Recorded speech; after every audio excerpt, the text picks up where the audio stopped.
Tracking leftovers from the weekend rain and snow we had. We have a little moisture out there right now. Not a big deal. You can see it on Storm Tracker radar. Scattered hit and miss showers will continue this evening. And in some of the mountainous areas, higher elevations, we're getting a little bit of snow. It's not a blizzard out there, but it could slow you down a little bit, so be extra careful, especially if you're traveling over the northern portions of Teton County. Right now in Driggs, we're at 41.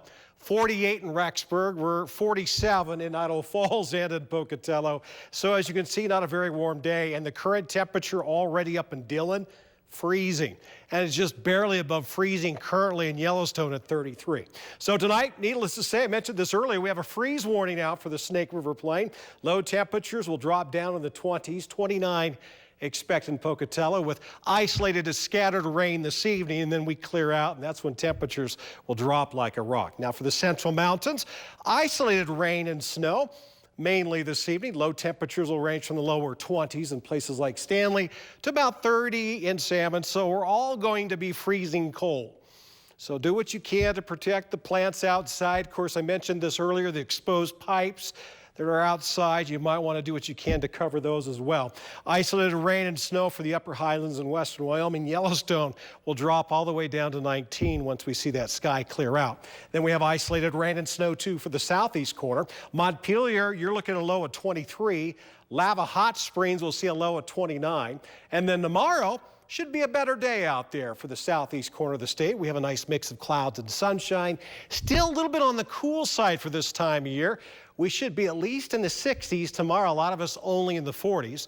Now for the upper highlands in western Wyoming, there's a chance of snow late in the day, afternoon, evening. So if you're traveling, just keep that in mind, especially over Teton Pass. And wow, Teton Pass was tough this weekend, especially yesterday to get up and over. Now we had rain and snow possible for the Central Mountains. Yeah, not quite done yet with the storminess there. Low temperatures, or I should say high temperatures, are more like the low temperatures, that we had last week. We got a partly sunny sky for the Snake River Plain. Lows will range from the upper 40s to the mid 50s. Pocatello at 53. Now we will eventually warm up. It's just going to take a while. Wednesday, okay, a little better. Still freezing cold at night. Thursday, though, we're in the mid 60s. We got some wind at our back on Friday, and then Saturday we're still at 60. And look at that. A week from now, we'll be, 15 degrees warmer?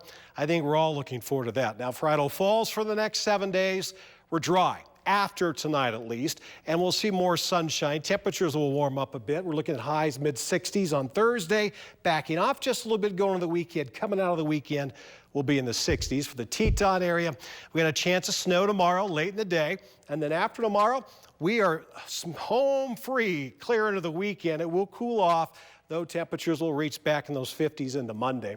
Now for the Central Mountains, tomorrow still kind of iffy, wintry mix possible, but then Wednesday, certainly an improvement, more sunshine, even more so on Thursday as we see a temperature near 60. We cool off, I know, just in time for the weekend, but at least next Monday, we're looking at a high temperature of 61.